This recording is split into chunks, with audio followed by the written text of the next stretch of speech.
네, 오늘은 CRM 도입 과정과 세일즈포스 경험담을 말씀드릴 건데요.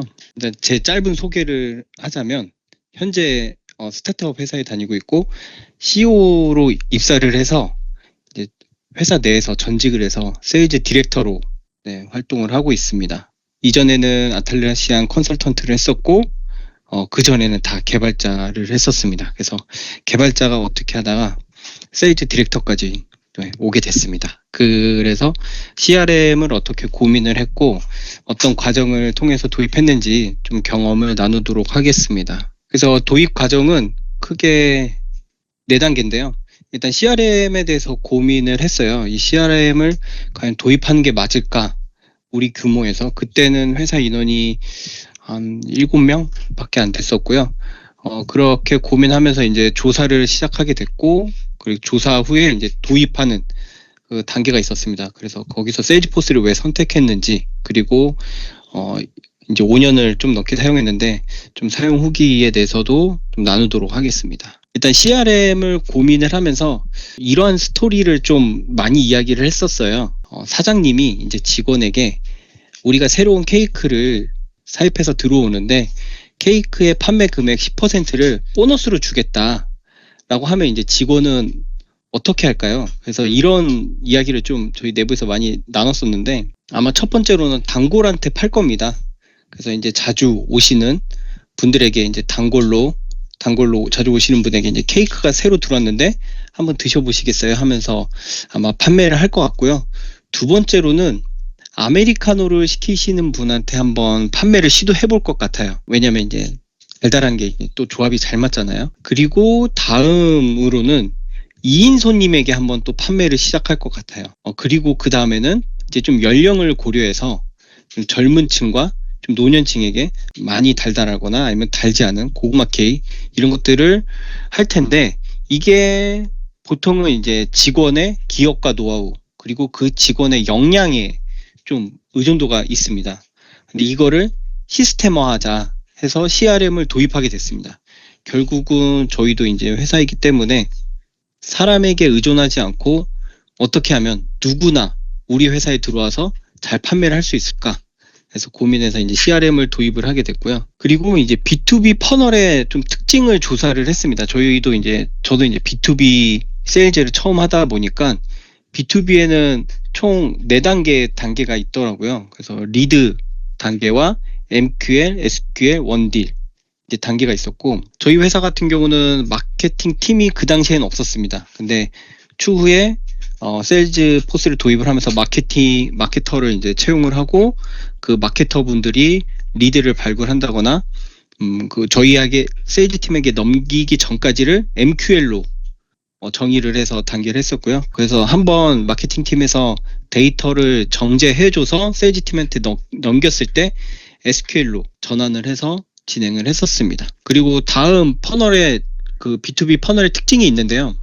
일단 B2B는 한 개당 단가가 굉장히 비쌉니다. 저희 서비스도 굉장히 비싼데요. 그렇다 보니까 판매량이 그렇게 많지는 않습니다. 그 이유가 저희도 이제 요즘 계속 겪고 있는 건데 비싸다 보니까 이제 의사결정 기간이 길어지고 그리고 내부에서도 그 예산이라는 거를 준비해야 되기 때문에 좀 길어지는 영향이 있습니다.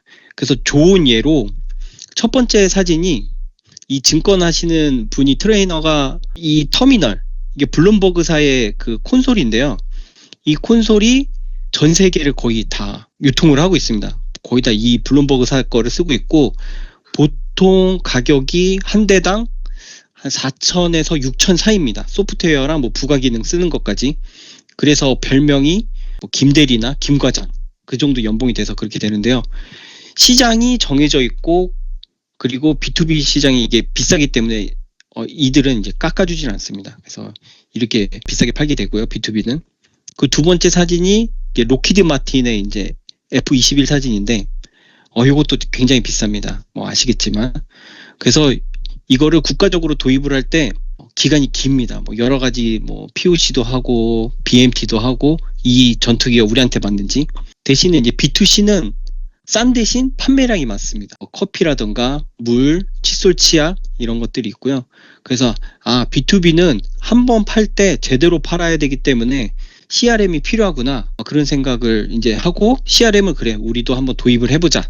어떤 컨셉을 가져갔냐면 고객을 다방면으로 바라보고 기록하자라고 했는데 저희가 주로 기록하는 것들이 일단 미팅 로그, 고객 중심으로 미팅 로그, 뭐 고객의 KPI, 그리고 고객의 개인 정보도 최대한 기입을 해놓습니다. 뭐 예를 들어서 생일이라던가 뭐 링크드인 주소, 페이스북 주소 이런 것들을 다 기록을 해놓고요. 그리고 저희가 제공했던 서비스 이력, 그리고 견적 내역, 그리고 영업사원의 의견 등 그래서 한 고객 중심의 뭐 360도 뷰로 기록을 하고 바라보고 있습니다. 그러면 이제 CRM을 뭘 쓸 거냐? 그래서 그 당시에는 한국에는 CRM이 그렇게 많지 않았습니다. 그래서 제가 조사했던 거는 파이프 드라이브랑 조호, 인사이틀리, 뭐 넛쉘, 그 다음에 세일즈포스가 있었고요. 구글 시트도 고민을 했었습니다. 이 중에서 우리한테 맞는 게 뭐냐? 근데 저희 한 임원께서 세일즈포스는 조금 반대를 하셨어요. 그 이유가 세일즈포스는 본인이 생각하기에 마치 오라클 같은 존재다. 그 뜻은 뭐냐? 정말 좋은데 무겁고 비싸다. 그리고 오래됐다. 그래서 우리 비즈니스에 맞을까? 라고 많이 생각을 했습니다. 그럼에도 불구하고 저희가 세일즈포스를 선택한 이유는 세일즈포스 유저 그룹이 있었어요. 그래서 일단은 먼저 유저 그룹에 나가봤습니다. 이때 당시에는 이제 서울역에 있는 위워크에서 모임을 했었는데요. 위워크에 가서 한번 세일즈포스 사용자들을 만나보고 그들이 어떻게 쓰는지 한번 오프라인 모임에서 뭐 세일즈포스를 각자 거를 좀 보여주기도 했고요. 그리고 또 결정하게 된 계기가 컨설팅 파트너사가 많았습니다. 그래서 세일즈포스를 잘 사용하게끔 해주는 컨설팅 회사들이 많았고요. 저희도 이제 컨설팅을 진행하게 됐었습니다. 그래서 이제 세일즈포스를 이제 조사가 끝나고 도입하는 시기가 오는데요. 저도 이제 세일즈를 처음 하다 보니까 이런 용어들이 너무 어려웠습니다. 리드가 뭐지? 어카운트라는 용어를 왜 쓰는 거지? 뭐 오퍼튜니티, 케이스, 대시보드는 어떻게 설정해야 하는 거지? 이게 너무 어려운 것들이 많았습니다. 그래서 처음에 세일즈포스 한 달 무료 사용을 썼었는데요. 정말 하나도 모르겠더라고요. 그 어드민 메뉴 가면 메뉴가 막 수백 개 됩니다. 그래서 이거를 어떻게 다 해야 되나 했는데 저희가 세일즈포스 코리아에 문의를 넣었어요. 저희 이제 담당 어카운트 매니저가 있는데 잘 못 쓰겠다. 그래서 비즈니스 컨설팅 파트너를 좀 소개해달라 하니까 클로비스라는 업체를 소개해줬습니다. 그래서 일주일 컨설팅을 받았고요. 일주일 컨설팅 내용으로는 뭐 저희가 세일즈포스를 일단 내부적으로 저희 핏에 맞게 좀 어드민 과정에서 어드민 레벨에서 좀 필드라던가 그 리드와 어카운트 관계 이런 것들을 잘 셋업해줬고요. 그리고 저희에게 세일즈포스의 가장 큰 개념 그리고 기능들 그리고 베스트 프랙티스 등을 3일 동안 교육을 받았었습니다. 그래서 이제 CRM을 이제 세일즈포스를 도입을 해서 이제 첫 번째는 리드를 설정하는 것부터 했습니다. 저희 홈페이지 하단에 보면은 그 HB 스미스 아웃소싱 문이라고 있는데 여기에 폼을 입력을 하면 세일즈포스에 바로 리드에 생성이 됩니다. 그래서 그 리드에 생성이 되면 이메일 아니면 슬랙으로 알럿이 오고요. 홈페이지 이외에 저희가 이메일을 받거나 아니면 전화 문의가 왔을 때는 저희가 수기로 리드를 입력을 하게 됩니다. 그래서 리드는 미팅 전후 상태를 기록하게 되고요. 그 리드 다음에는 어카운트 레벨로 넘어가게 됩니다. 어카운트로 넘어오게 되면은 이제 미팅 후에 비즈니스 논의 단계가 시작을 되면은 고객을 어카운트 상태로 전환을 하게 됩니다. 그래서 어카운트에는 유료 고객과 잠재 고객이 포함되어 있고요. 그리고 이때부터 이메일로 주고받을 때 모든 기록들이 자동으로 세일즈포스 어카운트에 기록되게 만들어 놨습니다. 이거는 세일즈포스에 있는 기능, 세일즈포스가 크롬 앱에 있는 기능이고요. 그 크롬 앱을 설치를 하면은 이 오른쪽 패널이 생기면서 자동으로 그 이메일 주소에 맞게 세일즈포스 어카운트에 기록이 됩니다. 그리고 지금 보는 화면이 어카운트 화면인데요. 저희는 이 어카운트 뷰를 3단으로 구성을 했습니다. 이 화면 뷰도 컨설팅이나 아니면은 컨설팅 이후에 저희가 이 빌드하는 방법을 배워서 이 화면을 자유자재로 변환을 할 수가 있습니다. 그래서 영업사원들이 어떤 거를 봐야 되고 어떤 걸 공유해야 되는지 한 뷰에 볼 수가 있고요.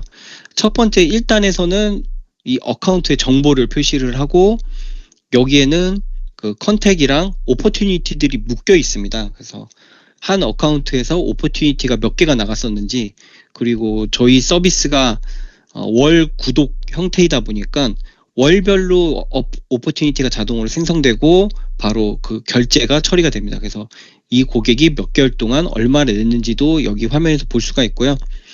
중간에 있는 화면은 이제 채터라는 기능인데 미팅 로그를 기록을 하는 곳입니다. 그래서 이 고객 아니면 이 어카운트하고 얼마만큼 이야기를 했고 어떤 이야기를 했는지 가운데 채터에서 확인이 가능하고요. 오른쪽은 현재 좀 비어 있는데 이메일을 주고받거나 전화를 주고받은 이력들이 남아 있습니다.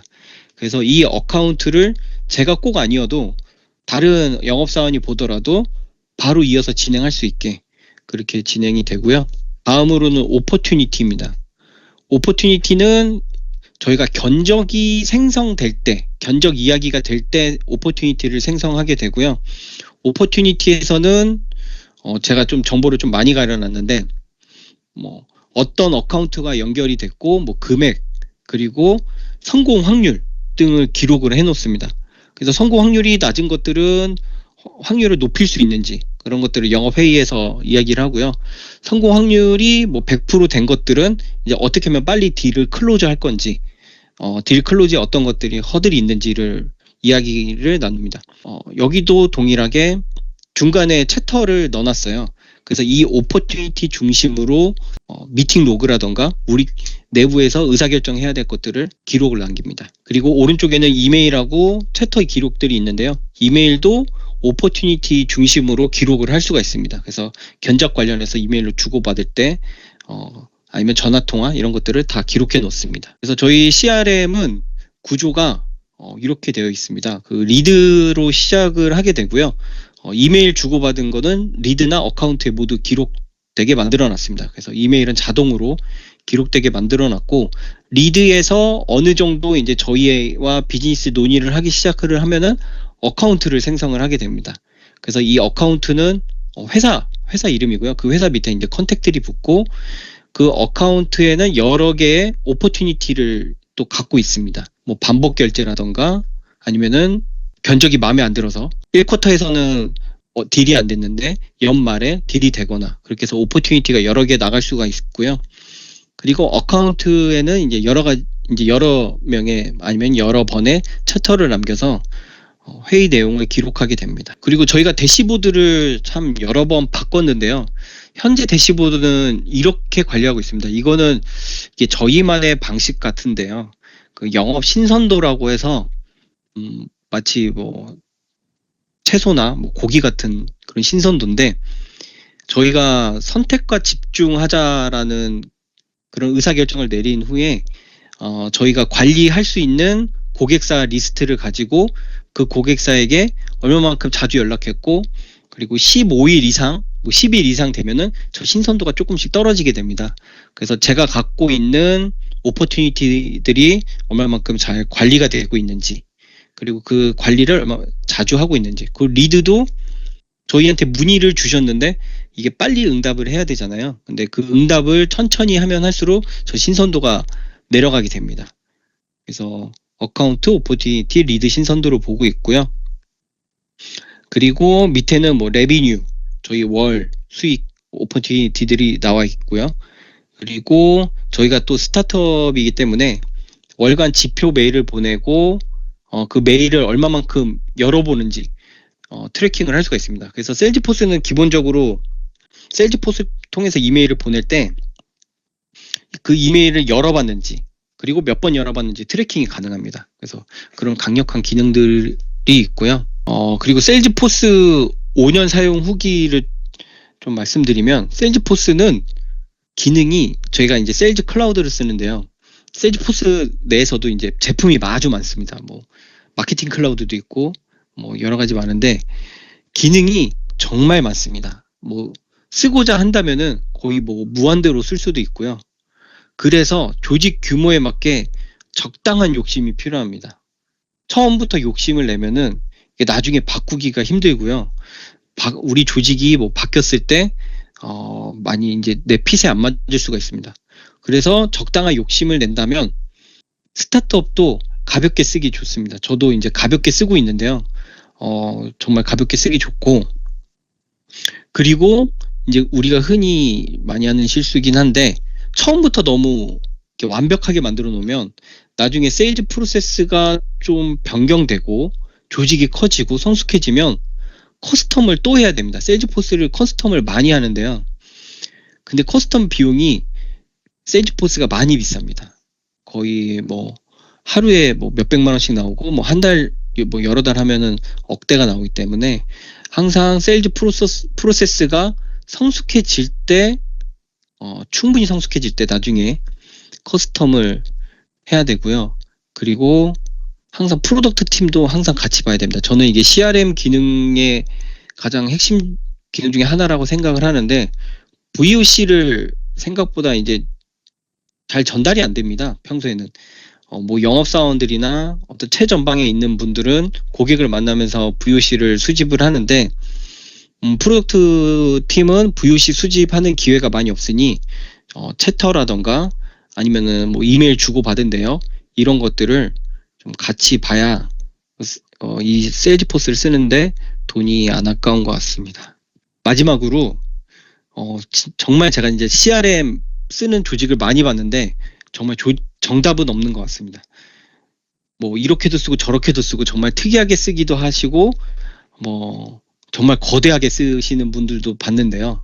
뭐 SAP 연동하고 자사 내부 인하우스 툴하고 연동하고 해서 많이들 쓰시는데 정답은 없지만 잘 사용하는 조직은 항상 있더라고요.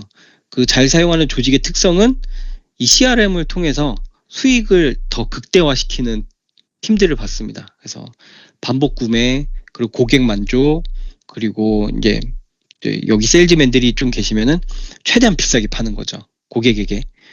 왜냐면 저희 가치를 최대한 높일 수 있으니까요. 그래서 그런 조직들은 있는 것 같습니다. 그래서 저는 이제 오늘 참가하신 분 중에 CRM을 사용하고 계시다면 어떻게 사용하고 계시는지도 좀 들어보고 싶고요. 그리고 CRM에 관련해서 소장님의 의견도 좀 궁금하긴 합니다. 발표는 여기까지 하겠습니다. 고맙습니다.